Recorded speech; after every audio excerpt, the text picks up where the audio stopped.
ఒక గిన్నె నిండా అన్నం తీసుకొని దాంట్లో ఒక దువ్వు పెరిగేసుకోవాలి, మంచిగా కలపాలి.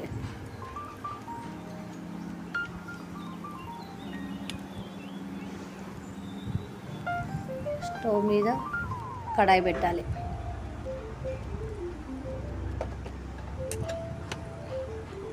నూనె 2 స్పూన్లు వేసుకుందాం.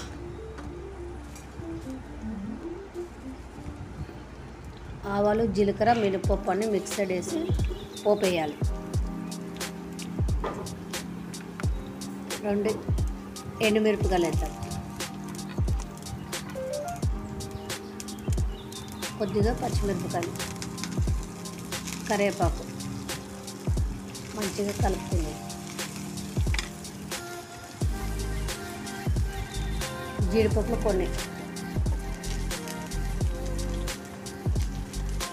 మంచిగా కొత్తిమీర కొద్దిగా వేసేసి కలుపుతాం.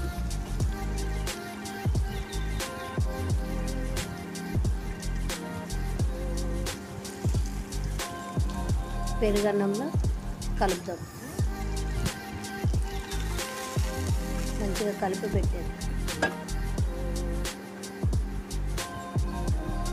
కొంచెం సాల్ట్ వేసి కలుపుతాం. సరిపడా సాల్ట్ వేసుకోవాలి.